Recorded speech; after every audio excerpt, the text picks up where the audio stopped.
Hey everyone, Tyson the Subaru specialist from Subaru Prince George here.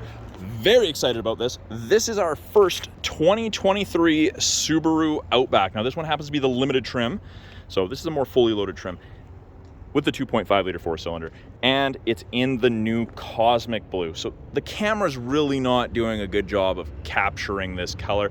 I would say that it's kind of a grayish blue. It's got a little bit of gray in it. Refresh here for the Outback. So it got a new revised front end. So the fog lights are now circular and forward facing. You get these cutouts on the side. I'd say it's a more aggressive front end overall. I don't mind the look in the slightest. I don't know about you guys. I like the new grille. Something I noticed. So that's one of the differences. Even on the headlights, it's got this bulge now, which is interesting. I'm sure that there's a reason behind it. It's probably for diffusing light out of the headlights being so bright or something along that line, or the turn signal. Can't tell you for sure though.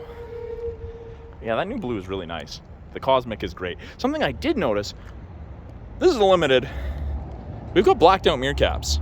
So I'm not sure if that's any different from the different colors, sorry. Like, I'm not sure if this exterior was white, if it's going to come with black, or if that's only on the Cosmic, just because that's the first one that we've had. Wheel arches, a little bit more aggressive, extends onto the passenger door. Didn't do that on the previous ones, just on the Wilderness models. And even on the front, a little bit more aggressive, a little chunkier. Outback along the bottom in the silver. We still get the roof rails with the tie downs on either end and the built-in crossbars. These flip across, lock in the holes there. That side comes in here. So you have crossbars when you need them, and you can hide them away when you don't need them, and they lock in place. Very, very handy. I like the practicality of the Outback.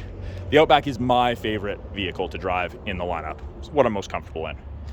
In the rear here, we do have the backup sensors. Those are those little circles in the rear bumper.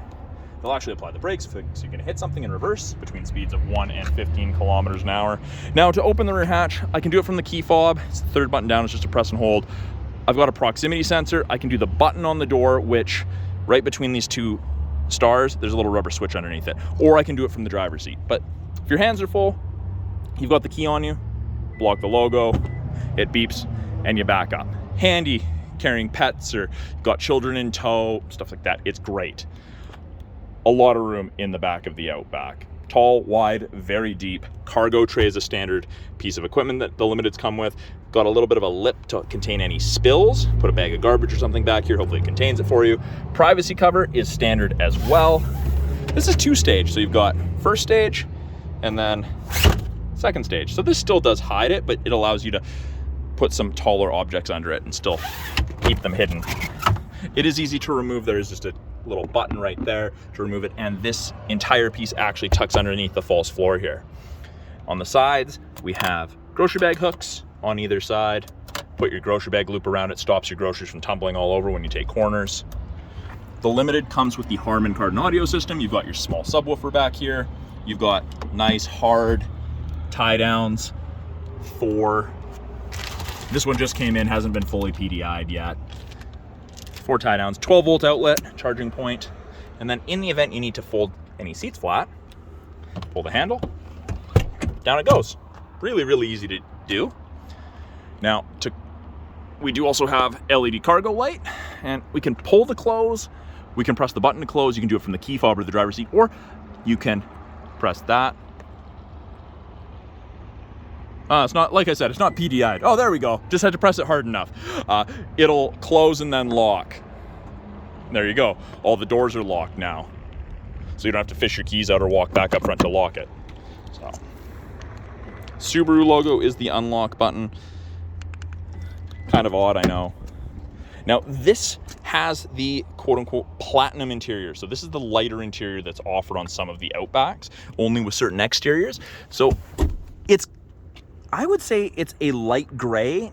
It's not what I had in mind when I heard platinum. I was expecting more white, but you do still have dark kind of accenting or highlights.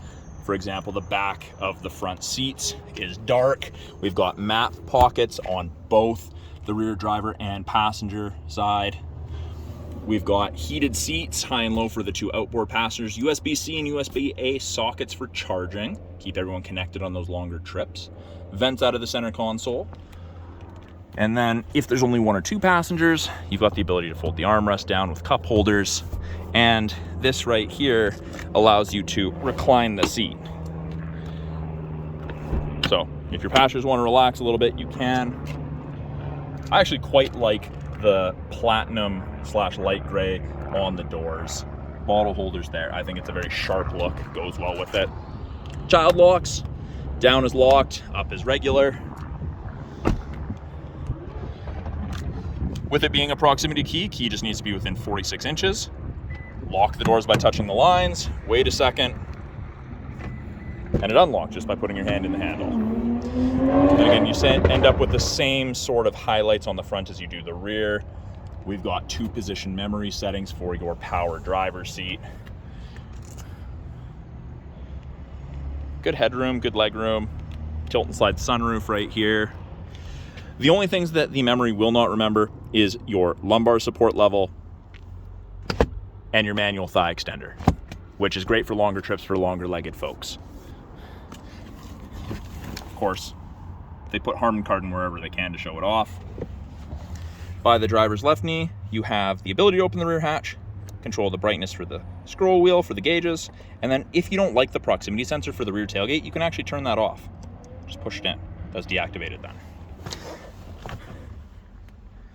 Push button start, foot on the brake.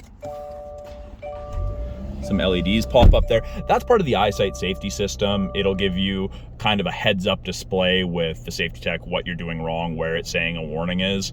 It's very, very handy instead of having to look down here.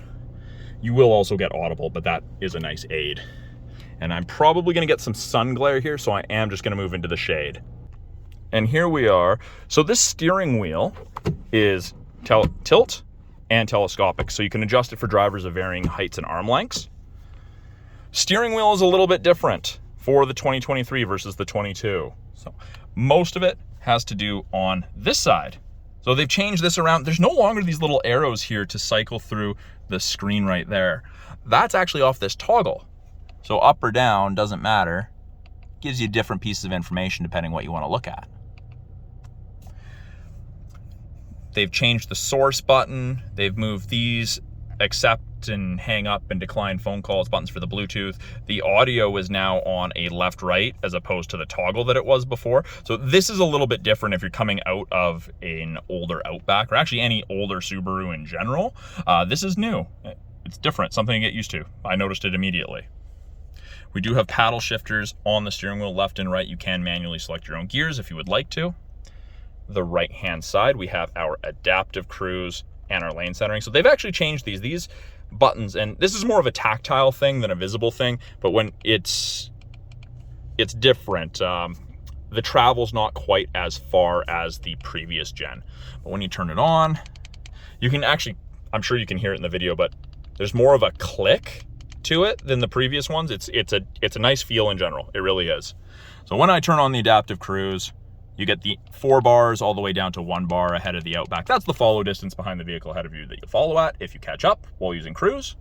4 bars at 100 kilometers an hour is roughly 150 to 180 feet. Plenty of distance up here. Now, we do also have lane centering assist, and I'm just gonna turn that on, and there you go. So I've just turned on that little steering wheel icon.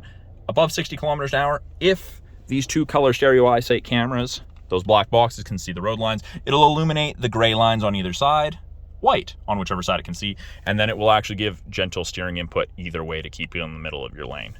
Now, something that people have been asking for a long, long time in the Subarus, heated wheel, the entire thing. Now, I'm expecting there to be a dead spot here, but whole thing. Now, I don't know how warm these whole wheel heated steering wheels get. I am gonna borrow one of the tech's infrared cameras. I'm gonna measure it, and we'll find out exactly how warm they get. But yeah, whole wheel, even up here. I had lots of people complaining that when they hold the wheel up here, their hands cold, but because before it was really just where you're supposed to keep your hands. Safety first with Subaru, right? We get the driver focus system. Scan your face in. It'll tell you if you're distracted, drowsy, if you're not paying attention to the road, and it'll do your memory settings based on your face, which is very cool. You can see that little red infrared camera trying to scan me right now. Below that, 11.6 inches of touchscreen goodness. They've broken it into 3 portions.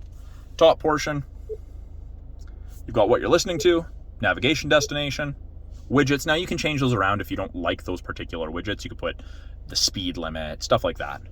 Or you don't have to have anything at all. Weather, which is part of the satellite radio trial.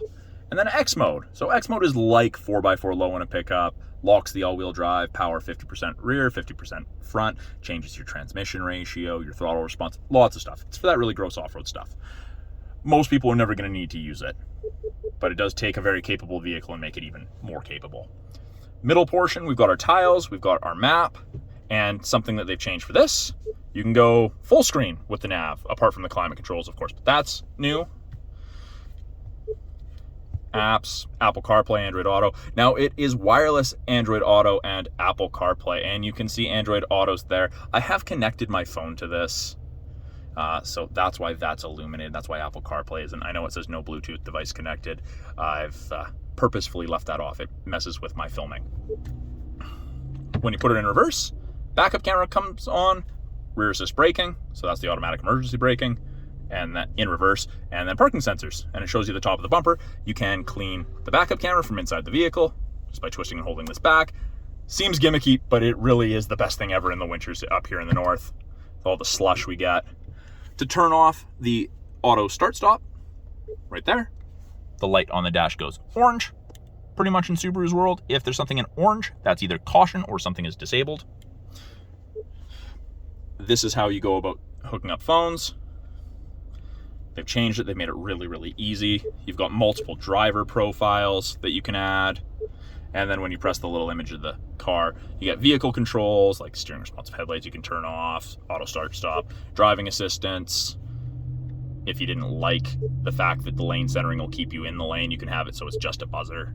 You've got lots of ability to customize your driving experience. Now the big part on the screen, they've changed the climate controls, and something that lots of people were asking for, they've moved the heated seat control to a button on the screen as opposed to having to go into the settings. This is different too. They've changed it. Normally when you click the driver's side, it would only bring up the driver's side, not the passenger. Now you click on one, it brings up both. You can sync them together on the same screen. It's really, really easy to use now. It even gives you the ability to change where the airflow is in that same screen. That was in a whole separate screen before, so this is a significant improvement. Yeah, the heated seats, it's a great, great add. Now, I will hopefully be doing a video of how to use wireless Apple CarPlay and Android Auto, or I don't have an Apple product, I have a Samsung, so we'll see how that works. I have to get another phone to film it with. Parking brakes, pull up to turn it on, foot down, push off. If you have it on and your foot's not on the brake and you push down, it tells you to depress the brake. Ahead of the shifter here, we have a wireless charger. White means it's ready, blue will mean it's charging. We've got an aux port, a USB-C and a USB-A. Those will do Apple CarPlay, Android Auto wired. It'll do charging. It'll allow you to do music listening through USB. It's great. Now, automatic, you can pull the manual mode, and that's where you get to select the gear you want to be in. Within reason, it's not going to let you start in sixth. It'll only let you start in second. We have cup holders with a big razor. So this is fair. These are fairly deep. This allows smaller cups to still be easily accessible. Armrest with, I guess that's a change tray, and then storage with a 12-volt outlet. My favorite feature ever in any vehicle, auto dimming rear view mirror. There's no switch to flick if someone has their high beams on. It just automatically dims if there's light behind you. It is the best thing ever. Your side mirrors in the Limited also auto dim, so you don't get blinded from those either, which is great. Now, there is the Homelink system. You can hook up to 3 separate garage doors to this mirror, so you don't have to carry a bulky opener on your sun visor. Easy, harder to steal as well. We've got sunglass storage. We've got SOS and the roadside connected services. That's part of the 3-year trial to the connected services you get with most new Subarus. We've got our sunroof controls. It is tilt and slide with a manual shade. I'm trying to think if there's anything else in here, but they've done, I really like this platinum interior far more than I thought I was going to. The gray really goes well. It's more of a two-tone gray and black than a light gray. Let me know your thoughts below. I'd be interested to see. And I'm not sure what the other colors that you can get this interior with are. I just know that Cosmic Blue is obviously one you can get with a platinum interior. So that is a quick look at the new 2023 Subaru Outback Limited in that Cosmic Blue. You can see in the shade it's a little bit darker. This is a hard color to capture. It is really something you have to see in person to get the idea of what it actually looks like. The wheels are also different on the Limited versus the previous Limited wheels, so that's something that's new as well. But if you guys have any questions about this vehicle, the 23 Outback in general, or anything in our lineup, how-tos, tech, all that, please let me know in the comments below. I'm always looking for new videos to make for you guys. Again, I'm Tyson, the Subaru Specialist from Subaru Prince George. I'll talk to you guys soon.